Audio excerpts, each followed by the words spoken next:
신명기 12장 5절부터 다 찾으셨죠? 아니면 화면을 보십시오. 5절부터 오직 너희 하나님 여호와께서 자기의 이름을 두시려고 너희 모든 지파 중에서 택하신 곳인 그 계실 곳으로 찾아 나가서 너희의 번제와 너희의 제물과 너희의 11조와 너희 손의 거제와 너희의 서운제와 낙큰 예물과 너희 소와 양의 모든 처음 난 것들을 너희는 거리로 가져다가 드리고 거기 곧 너희의 하나님 여호와 앞에서 먹고 너희 하나님 여호와께서 너희의 손으로 수고한 일에 복 주심으로 말미암아 너희와 너희 가족이 즐거워할지니라. 아멘. 오늘 제목은 지금은 우리 안에 계십니다. 누가 계신지 아시겠죠? 이 제목을 잃어버릴 때가 참 많아요. 또 알고 있지만 모르는 것처럼 살 때가 참 많은 것 같아요. 이걸 알고 사는 사람이 하나님을 경외하고 살지 않을까 그런 생각이 들어서 지금은 우리 안에 계십니다. 이런 제목으로 오늘 말씀을 생각해 보려 합니다. 지난 시간에 들었지만 구약시대에는 하나님을 만나고 그 하나님 은혜를 받으려면 꼭 가야 할 곳이 있습니다. 어디요? 하나님이 이름을 두신 곳, 하나님이 계신 성전 예루살렘으로 꼭 가셔야 했습니다. 그곳이 아니면 하나님을 만날 수도 없고 하나님의 은혜를 입을 수도 없고 또 오늘 보면 이제 다른 데서는 즐거움도 갖지 못했어요. 오직 거기 가서 즐거워하고 거기 가서 하나님 만나고 거기 가서 은혜를 받게 되어 있어요. 다른 곳에서는 없어요. 그래서 오늘은 구약시대 때 하나님이 이름을 두신 곳 그곳에서 어떤 은혜를 받는가 하는 것을 좀 이해해 보면 오늘날 우리도 그가 계신 곳에서 어떤 은혜를 받는가 하는 것을 알 수 있을 것이라 생각이 되어서 내가 말씀 몇 구절을 읽어보겠습니다. 오늘 본문도 여러분 이제 들으셨으니까 그다음 몇 구절을 또 읽어볼 테니까 그곳에서 하나님이 계신 곳에서 어떤 은혜를 받는가를 한번 잘 이해해 보시면 좋겠습니다. 물론 설명을 제가 드리겠습니다. 신명기 14장 21로 23절에 보면 너희는 마땅히 매년 토지 소산의 11조를 드릴 것이며 내 하나님 여호와 앞 곧 여호와께서 그의 이름을 두시려고 택하신 곳에서 내 곡식과 포도주와 기름의 11조를 먹으며 또 내 소와 양의 처음 난 것을 먹고 내 하나님 여호와 경외하기를 항상 배울 것이니라. 그렇게 말합니다. 이게 11조를 드리고 먹고 또 처음 난 것을 먹으라. 어디 가서 하나님 앞에 이름 있는 곳에 가서 그렇게 말하고 신명기 16장 10절로 11절에도 11절에는 내 하나님 여호와 앞에 7질절을 지키되 내 하나님 여호와께서 내게 복을 주신 대로 내 힘을 헤아려 자원하는 예물을 드리고 너는 내 자녀와 노비와 내 성중에 있는 레위인과 및 너희 중에 있는 객과 고아와 가부가 함께 내 하나님 여호와께서 자기의 이름을 두시려고 택하신 곳에서 내 하나님 여호와 앞에서 즐거워할지니라. 하나님 전 앞에 가서 너와 내 자녀와 내 종들과 그리고 너를 가르치는 레위인과 네가 도와주는 객과 고아와 가부와 함께 즐거워하라. 하나님이 주신 은혜를 먹고 마시며 즐거워하라. 다른 데는 즐거워도 안 돼요. 거기 가서 즐거워하라. 이렇게 말씀하고 있습니다. 또 신명기 17장 10절로 12절에는 여호와께서 택하신 곳에서 그들이 내게 보이는 판결의 뜻대로 내가 행하되 그 내게 가르치는 대로 삼가 행할 것이니 곧 그들이 내게 가르친 율법의 뜻대로 그들이 내게 말하는 판결대로 행할 것이요 그들이 내게 보이는 판결을 어겨 자로나 우로나 지부치지 말 것이니라.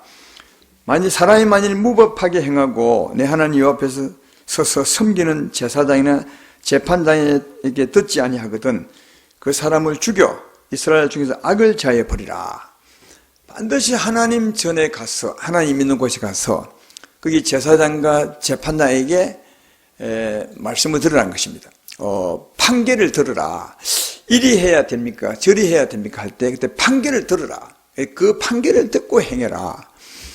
판결을 듣고 행하지 않냐면 아예 죽여버려라. 그러니까 이게 굉장히 크게, 그러니까 판결을 듣고 판결대로 행하라 하는데 굉장히 큰 비중을, 무게를 두고 말씀하는 것임을 알 수가 있죠. 또 신명기 31장 11절로 13절에는 온 이스라엘이 내 하나님 여호와 앞 곧 그가 택하신 곳에 모일 때에 율법을 낭독하여 온 이스라엘에게 듣게 할지니 곧 백성의 남녀와 어린이와 내 성읍 안에 거류하는 타국인을 모으고 그들에게 듣고 배우고 내 하나님 여호와를 경외하며 이 율법의 모든 말씀을 지켜 행하게 하고 또 너희가 요단을 건너가서 차지할 땅에 거주할 동안에 이 말씀을 알지 못하는 그들의 자녀에게 듣고 내 하나님 여호와 경외하기를 배우게 할지니라. 아멘. 그러니까 또 하나는 그 하나님이 계신 곳에 다 모여서 다 모일 때 하나님 말씀을 들으라는 거예요. 율법을 듣고 하나님이 경외하는 법을 배우고 그래서 자녀들을 가르쳐서 세우라. 그렇게 말합니다. 하나님 이름이 있는 곳에 이제 좀 더 있어요. 그러나 이제 우리가 정말 우리 삶에 필요한 것만 몇 가지 이렇게 성경에 찾아서 제가 말씀을 드려봤는데 이런 겁니다. 간단히 말하면 하나님 백성으로 살다가 죄를 지으면 반드시 하나님께 가라는 거예요. 거기 가서 제사를 지내라. 제물을 가져가서 네 죄를 고백하고 네 죄를 짊어진 제물을 하나님 앞에 피 흘려 드리라. 그러면 이제 제사장이 그 피를 가지고 하나님께 가지고 들어갑니다. 가서 하나님께 보이면 하나님은 그 피를 보고 그 사람 용서합니다. 그래서 이제 제사장이 피를 하나님께 보이고 나와서 그에게 말합니다. 네 죄 용서를 받았느니라. 그래서 이제 그동안 죄가 있을 때는 하나님과 화목이 안 됐지만 제사를 지내고 나면 하나님과 화목이 되어서 하나님의 은혜를 입게 되는 거죠. 그렇게 했습니다. 그래서 죄를 지으면 하나님 백성이 살다가 죄를 지으면 반드시 거기 가서 제사를 지내고 거기서 용서를 받아와야 되었다 하는 거고요. 그 다음 이제 11조는 그거죠. 하나님이 우리 삶의 주관자입니다. 내 삶을 주관하신 하나님이십니다. 그 11조를 내고 먹는 것은 그 일에 감사하는 거고요. 또 이제 그 첫 새끼를 하나님 앞에서 먹으라. 여기 이제 이 이스라엘의 첫 새끼는 의미가 있습니다. 이스라엘 백성이 애굽에서 구원받아 나올 때 하나님이 애굽의 장자를 다 쳤습니다. 죽였죠. 그런데 이스라엘은 장자를 살렸습니다. 그러니까 실제는 죽어야 하는데 하나님이 살려준 거죠. 그런 의미에서 이제 이 첫 새끼는 어떤 거냐 하면 예수 믿음으로 산 자를 말하는 거죠. 그러니까 우리가 다 첫 사람들이고 짐승으로 말하면 첫 새끼들이라. 예수 믿음으로 산 자입니다. 그래서 이게 첫 새끼를 먹음에 감사라 이 말은 우리를 먹음에 감사란 말이 아니라 구원하신 하나님께 감사하는 거예요. 어디 갔어요? 하나님 앞에 갔어. 11조는 우리 삶을 주관하신 하나님께 감사하는 거예요. 우리 출입, 우리가 하는 일을 잘되게 하시고, 그죠?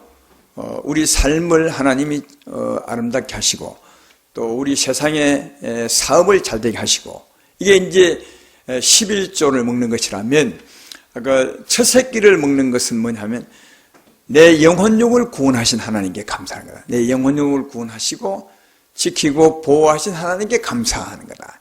이제 11조와 첫 새끼를 먹는 의미가 비슷하지만 조금 틀리죠. 11조는 삶에 대한 것이라면 첫 새끼를 먹는 것은 내 영혼육, 몸에 관한 것임을 알 수 있다. 이것을 하나님 앞에 나가서 감사하는 거죠. 11조를 내고 하나님 앞에 감사하는 거다. 또 이제 아까 하나님이 소산을 주는 겁니다. 하나님이 햇빛을 주고 그 앞에 말하면 가나안 땅으로 인도하죠. 적과 꿀이 흐른 땅으로 주신 이도 하나님이십니다. 그리고 거기서 이제 농사를 지으면 햇빛을 주어야 되잖아요. 햇빛으로는 농사 안 되잖아요.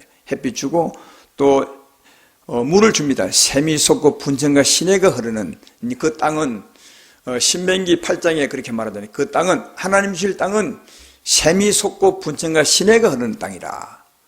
그래서 농사가 잘 되어서 먹고 배부를 것이라. 그러니까 그 하나님이 양식 주심을 햇빛을 주고 물을 주어서 농사 잘 되게 해서 양식 주심을 감사해서 그 양식을 가져가서 그 양식을 먹으면 하나님께 즐거워하는 거예요.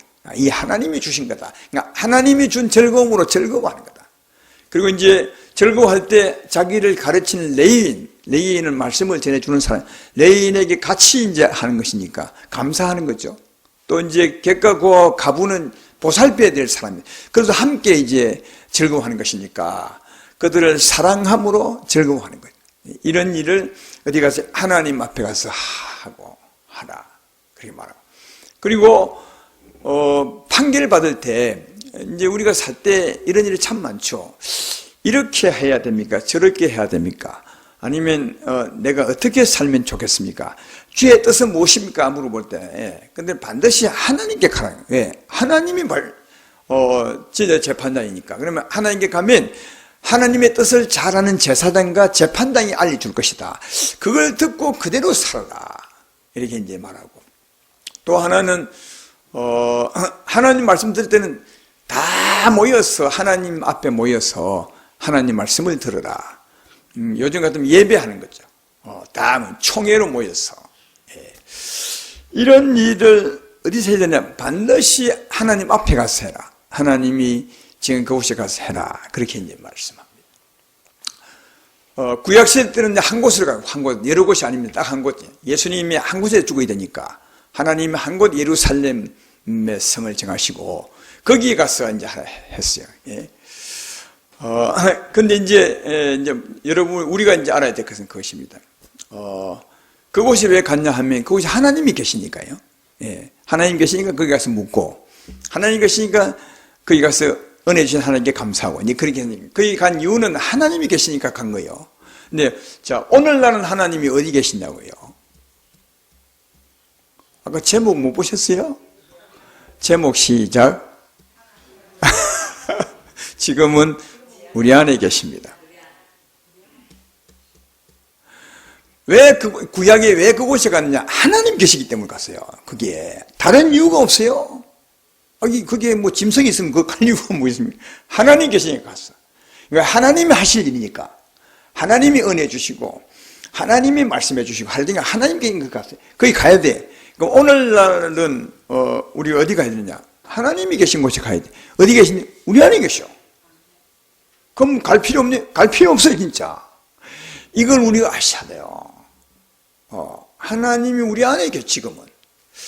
근데, 지난주에도 말했지만, 구약의 예루살렘 성전 안에 계신 하나님이 진짜냐? 우리 안에 계신 하나님이 진짜냐? 어느 게 진짜예요? 우리가 진짜예요. 그건 이름만 둔 거예요. 오늘날 우리 안에 계실 하나님이 생각하고 예루살렘 성을 지은 거예요. 예루살렘 성이 굉장히 웅장하고 아름답죠. 마치 금칠갑을 하고 보석을 감싸듯이 해서 성을 만드시니까 굉장한, 그러나 꼭 기억해야 돼. 그건 가짜입니다. 그건 그림자예요. 진짜는 그보다 훨씬 아름다운 성, 하나님으로 변화된 우리의 심령이 훨씬 아름다운 하나님의 성전이요. 하나님의 성령이 진짜 영이요 하나님이시요. 이 하나님 어디 계신데요? 지금 우리 안에 계셔. 그러니까 지금은, 옛날에는 예루살렘 찾아가 되는 그 일을 지금은 우리가 하나님 앞에서 하면 되는 거예요. 이게 지금 우리가 해야 됩니다. 그 예를 들어봅시다. 지금 여러분도 사시다가 죄를 짓잖아요. 이스라엘 백성도 살다가 죄를 지으면 어디 갔다고요? 하나님께 가요. 예루살렘으로 갔어. 그때는 정말 귀찮고 어려웠겠어요. 이스라엘 나라가 제법 크거든요. 물론 작지만 그래도 사람 걷기에는 제법 큰 넓은 땅 아닙니까? 저기 가버나움 쪽에 살다가 어느 날 이웃집하고 싸웠어. 남편하고 싸웠어. 죄를 지었어. 어디가? 예루살렘 가야 돼요. 한 80km 더 돼요. 아니 80km면 한 150km쯤 돼요. 직선거리로. 그것도. 그러니까 꼽을 한 200km 되거든요. 200km를 가야 돼요. 제사함 받기 위해서. 그때요. 아니면 제사함 받을 길이 없어. 왜? 하나님 거기 계시니까. 제 용서는 하나님이 하시는데 거기 가야 용서를 받아요. 근데 지금은 어디 계십니까? 하나님 계시니까 너무 진짜 편히. 그래서 은혜의 시대를 하는 겁니다. 십자가 후 시대를. 지금은 제님 어떻게 하느냐? 우리 하나님 앞에, 여러분 하나님 계시죠? 이러면 아멘 합시다. 이 하나님 앞에서 진실로 회개하는 거예요. 예루살렘 갈 필요 없어. 진실로 회개하고, 그 다음 이 죄를 짊어진 누구요? 제물 대신 예수님을 믿으면 돼. 이미 예수님은 우리의 죄를 짊어지고 영원히 온전히 죽으셨어요. 한 번 죽음으로. 그러니까 회개하고 믿으면 돼. 내 죄를 다 짊어지고 죽으신 예수를 딱 믿으면 하나님은 죄 용서하시고. 할렐루야. 이게 너무 쉬우니까 죄도 너무 자주 짓고, 너무 쉬우니까 회개도 막 하고, 좀 하나님을 가볍게 하는 것 같은데, 이게 우리가 가볍게 하면 안 돼요. 왜? 진짜 하나님이 계시고, 그때는 이름만 둔 하나님이 계셔도 큰 먼 길을 갔어요. 이제 가다가 이제 원래 제물, 어린 양 제물은 흠이 있으면 안 되거든요. 예수님이 흠 없는 분이니까 그걸 의미해서 흠이 있으면 안 돼. 가다가 이놈의 양이 돌멩이 찡겨서 이 발이 까지거나 하면 안 돼요. 그래서 이제 하나님이 예루살렘 그냥 가기는 가야 되는데 그런 일이 생기니까, 그런 일이 없애기 위해서 돈을 가지고 가서 거기 가서 좋은 물건을 사라고 했어요. 그래서 그 성경에 보면 이게 막 돈 받고 재물 파는데 값을 막 올려가지고 장사치하고 그랬어요. 그래서 예수님이 화를 냈던 게 그 이유 중에 하나예요. 어쨌든 그때는 멀리 양을 끌고 가거나 돈을 가지고 가야 돼요. 지금은 하나님이 여기 계셔. 이 하나님 앞에서 진심으로 회개하고 우리 죄를 짊은 예수를 믿기만 하면 진짜 하나님은 죄 없다 하시고, 할렐루야, 우리와 화목하세요. 요한일서 1장 9절에 이렇게 말해요. 요한 1장 9절에 만일 우리가 우리 죄를 자백하면 그는 미쁘시고 의로사 우리 죄를 사하시며 우리를 모든 불의에서 깨끗하게 하실 것이요. 만일 우리가 살다가, 하나님의 백성이 살다가 죄를 지으면 예루살렘 갈 필요 없어요. 죄를 정말 자백하면 그는 미쁘시고. 그러니까 우리는 너무 가볍게 생각하니까 이 말 쓴 것 같아요. 하나님은 미쁘세요. 그리고 이제 아까 얘기했지만 예루살렘 성전에는 가짜 그림자니까 그때는 짐승의 피를 드리면 사람이 짐승의 피를 가지고 하나님의 지성소에 가요. 가서 이제 하나님께 용서를 받아 나와. 절차가 있어. 그럼 나오면 사람이 네 제사함 받았느니 이러면 이제 제사함 받은 거예요. 근데 우리 하나님 여기 이제 지금은 그리 하지 않잖아요. 여러분이 나한테 와서 회개하는 것도 아니고, 여기 하나님 계신 앞에서 회개하는데, 그러면 하나님의 용서인지 아닌지 모르는, 저때 옛날에는 사람이 나와서 용서 받았니 했는데, 지금 없죠. 근데 그것 때문에 여기 쓴 거예요. 미쁘시고. 그는 확실히 믿을 만하다고요. 제사장이 나와서 네 제사 받는데 말 안 해도 우리가 진심으로 자백하면 하나님은 용서하신다는 거예요. 왜? 이미 예수님이 다 담당했으니까. 이해가 되시죠? 근데 이게 제사시고 다음에 또 있어요. 우리를 모든 불의에서 깨끗게 하실 것이요. 이건 뭐죠? 제사하는 것은 죄 지은 그 대가를 예수님이 이미 죽음으로 담당했으니까 용서하는데, 죄 깨끗이 하는 건 뭐죠? 죄 씻음은 뭐냐고요? 이건요, 우리 처음 보면 알 수 있어요. 여러분이 죄를 지으면 마음이 더러워져요. 맞죠? 마음이 부정하게 돼. 마음에 죄의 때가 묻어. 그러면 어떻게 해요? 우리 회개하게 되면 성령이 물을 솟아 올려서 성령이 영광을 드러내셔서 이 우리 마음을 씻어요. 알겠죠? 이게 우리를 불의에서 깨끗게 하는 거예요. 이게 그러니까 직접 지금 해요. 우리 하나님 앞에서 정말 회개하게 되면 하나님이 용서하고, 그 다음 하나님이 우리 용서했으니 이제 화목해야 되지 않겠습니까? 성령으로 역사하사 마치 샘이 솟아나서 우리의 심령을 씻어요. 이게 우리를 깨끗이 하는 거예요. 그래서 이제 화목한, 마음에서 하나님과 사귐이 있게 되는 거다. 전에 레위기 11장 36절 말씀을 배웠잖아요. 거기 보면 샘물이나 물이 고인 웅덩이는 부정하지 않고, 이게 이제 방송실 레위기 11장 36절에 여기 내봐요.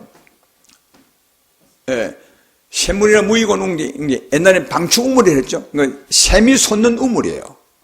샘이 솟는 우물에는 흙을 한 줌 탁 해도 금방 깨끗하게 살아야 돼. 왜? 솟아올라니까 물이 싹 씻어버려.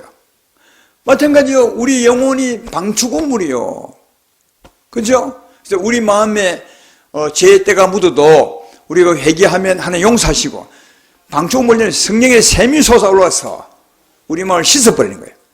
이해되십니까? 그러니까 진짜 이런 일이 실제로 이루어지는 거예요. 하나님 앞에서 회개하면. 예루살렘 가지 않고도. 이런 일은 옛날 구약에는 있을 수 없는 일이요.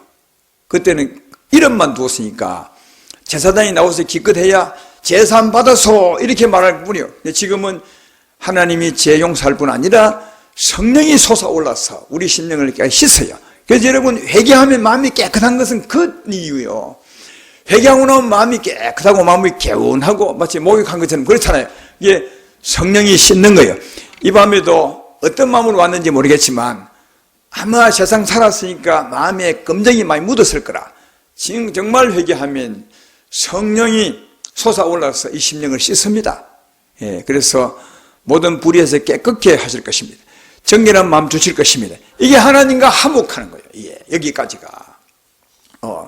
그 다음 아까 말했던 것처럼 하나님 앞에 가서 주신 은혜를 먹고 마시게 되죠. 우리도 여러분 하나님 앞에 오면 하나님이 뭘 주십니까? 우리 안에 하나님 계셔서 우리에게 생명의 물을 주십니다. 영생하도록 솟는 물을 주십니다. 사랑의 물이 솟게 하고 평안의 물이 솟게 하시고, 그렇죠? 은혜의 샘이 솟아나게 하죠. 우리에게 힘을 주는 겁니다. 만족을 주고요. 그리고 또 우리에게 예수님은 빛을 주죠. 생명의 빛을 줍니다. 요한복음 4장 14절은 이런 말씀 하잖아요. 내가 주는 물을 마시는 영원히 목마르지 아니하리니 내가 주는 물은 그 속에서 영생하도록 솟아나는 샘물이 되리라. 우리 안에 성령의 샘물이 있죠. 구함의 물을 솟아나게 하고, 요한복음 8장 12절에는 예수께서 또 말씀 이르시되 나는 세상의 빛이니 나를 따르는 자는 어둠에 다니지 않냐고 생명의 빛을 얻을 것이라. 할렐루야. 아까 이스라엘 백성이 간 가나안 땅은 말이죠, 좋은 땅이요, 기름진 땅이에요. 근데 왜 좋은 땅이냐? 햇빛이 비쳐요. 그리고 물이 솟는 거예요. 그래서 그 깨끗한 햇빛과 물로서 농사를 지어가지고 생명의 양식을 얻어서 그것으로서 하나님 앞에 즐거워하고 그것으로서 같이 즐거워했어요. 지금도 마찬가지 아닙니까? 여기 좀 우리에게 생명의 샘이 솟습니다. 이 사랑의 샘이죠. 평안의 샘이. 이 하나님의 햇빛을 받으면 생명의 빛을 받죠. 그 빛은 밝은 빛입니다. 우리 마음이 즐겁죠. 여기 아까 예루살렘 성경 가서는 즐거워하라. 즐겁다는 즐거워하라 했어요. 그건 사실 즐거울 일이 없죠. 왜? 마음이 즐겁지 않은데 어떻게 그냥 즐거워하는 거예요. 하나님 하나니까. 근데 지금은 그렇죠. 하나님 앞에 가면 하나님이 생명의 물을 샘솟게 하십니다. 생명의 빛을 실제로 하나님이 주요. 그러니까 지금은 진짜 즐거워하죠. 그때는 그림자고 이건 지금은 진짜예요. 하나님하고. 그래서 이 생명의 빛과 생명의 샘물을 마시며 힘이 은혜를 받죠. 이 은혜로 사는 겁니다. 그러면 삶의 열매를 맺지요. 삶의 열매를 사랑하면 더 사랑하는 사람이 되고, 평안하면 더 평안한 사람이 되고, 담대하면 더 담대한 사람이 되고, 거룩하면 더 거룩한 사람이 됩니다. 삶의 열매를 맺죠. 그러니까 은혜를 받아서 삶을 살면 삶의 열매가 있어서 그 열매는 내 재산이죠. 내가 누림이 돼, 내가 기쁨이 되죠. 이걸 아시겠습니까? 사람들이 농사를 짓잖아요.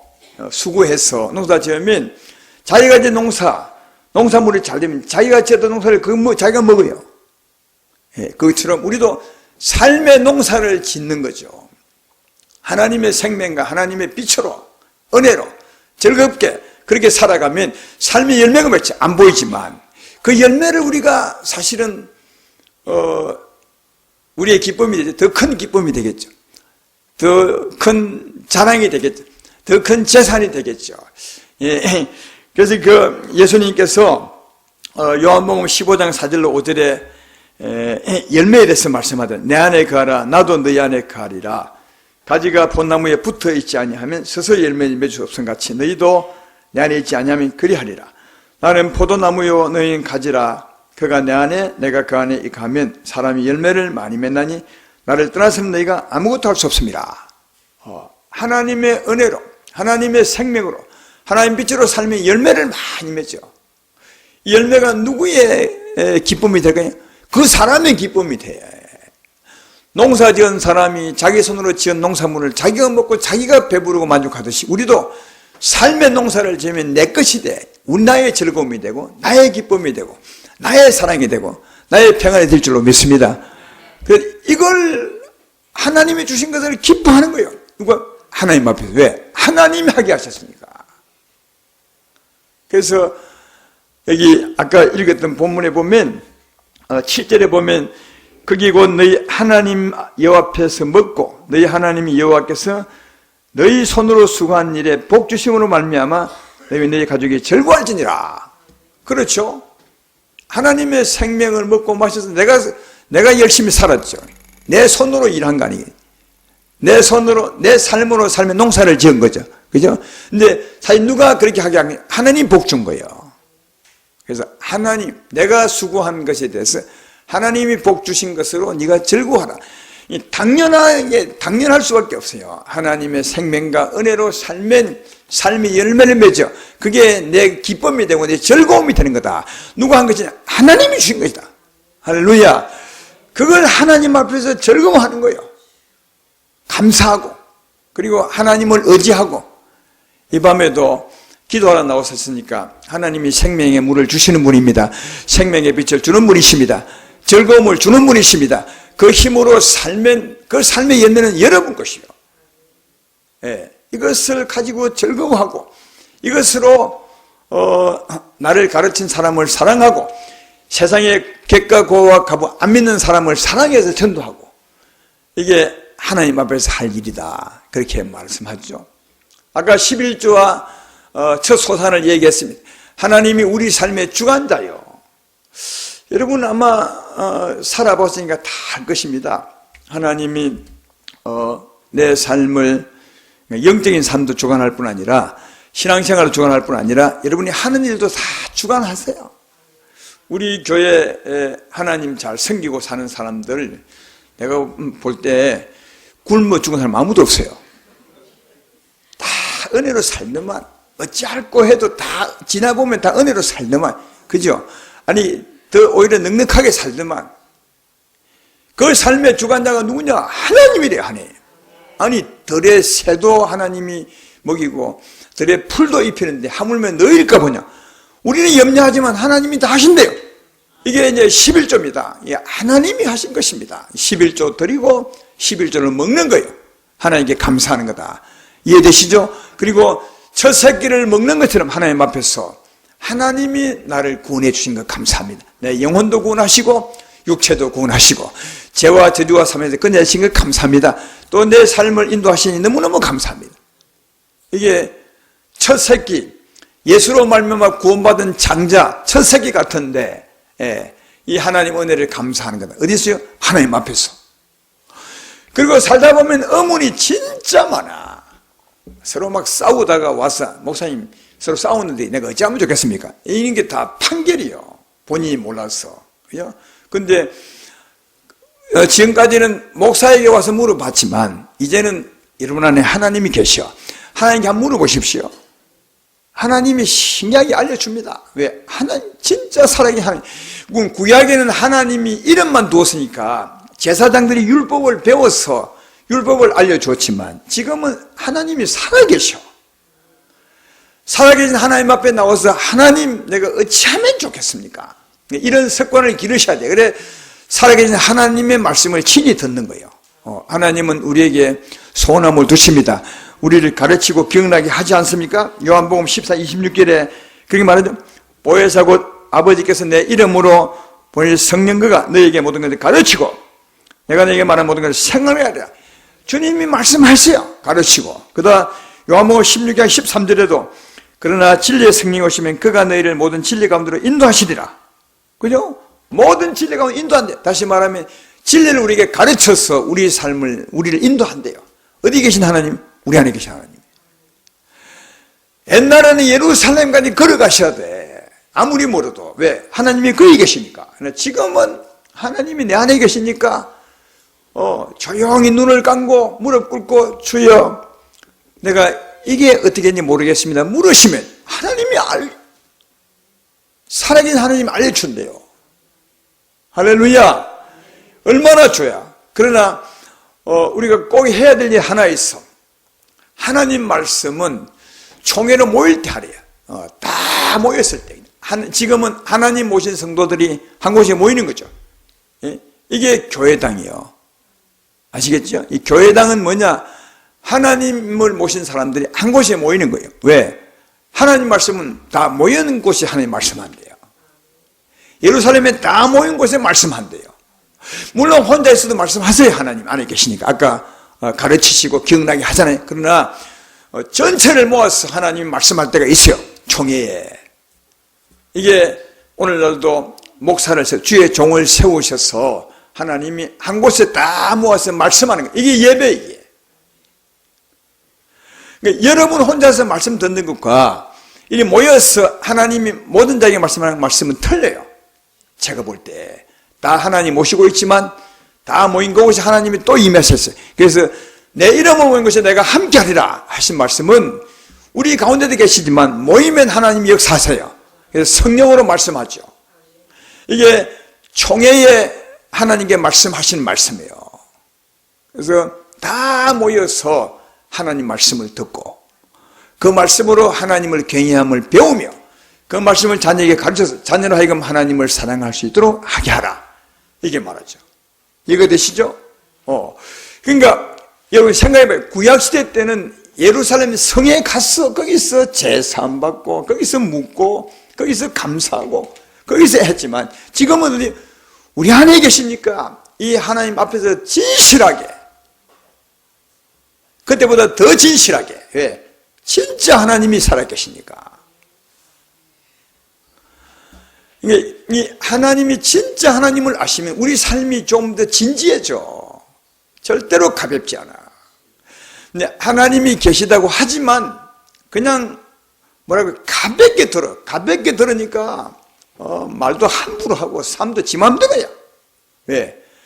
하나님이 계심을 아멘 하지만 실제로는 안 믿는 거예요.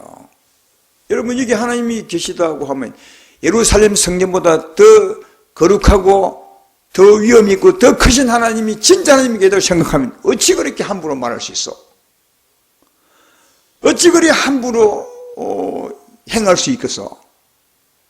물론 여러분을 뭐 위협하거나 부담을 주거나 아니면 억압하고자 하는 것이 아니라 우리가 신앙 따라 하나님도 이해하겠지만 그래도 진실하셔야 돼.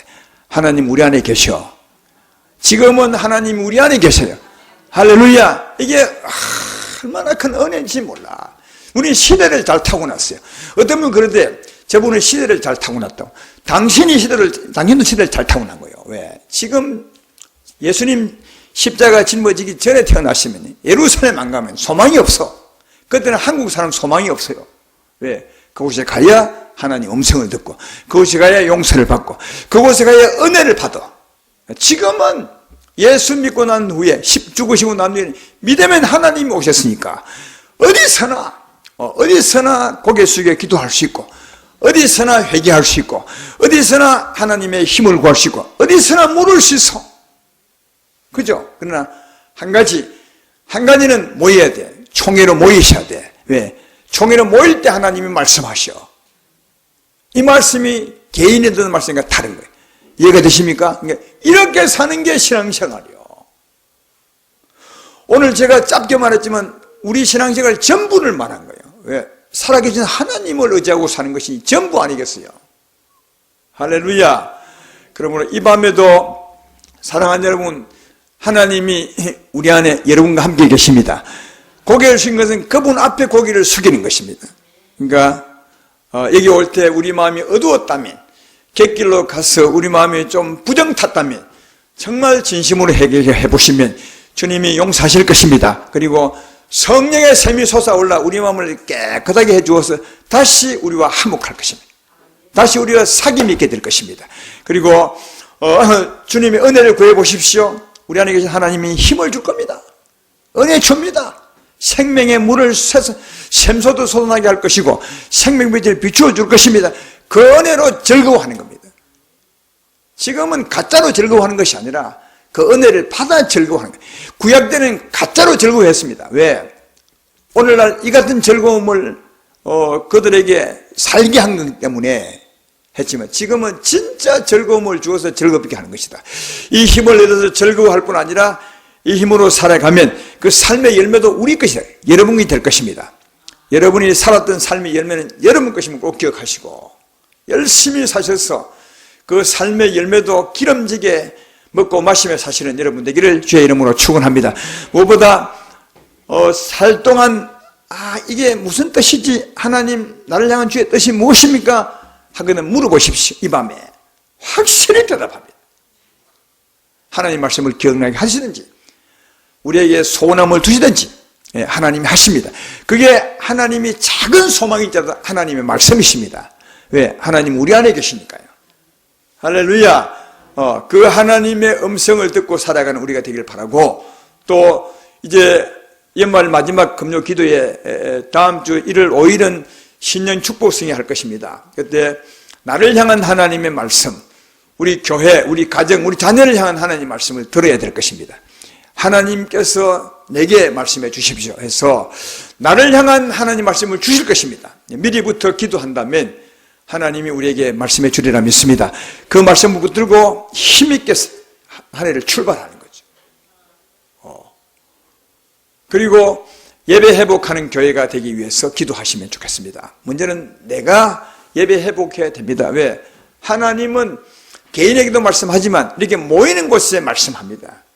성경이 그러다. 다 모였을 때 하나님이 율법을 말씀하는 거예요. 그때 율법이지만 지금은 생명의 말씀을 하는 거죠. 그래서 이 예배 회복이 참 중요하다는 것을 알 수 있습니다. 어디서나 하나님께 기도하고 하나님 은혜를 받을 수 있지만 하나님의 말씀을 들을 때는 다 같이 와서 말씀을 듣고 사는 것임을 알 수 있다. 이런 삶을 사는 것이 하나님을 섬기며 사는 것이다.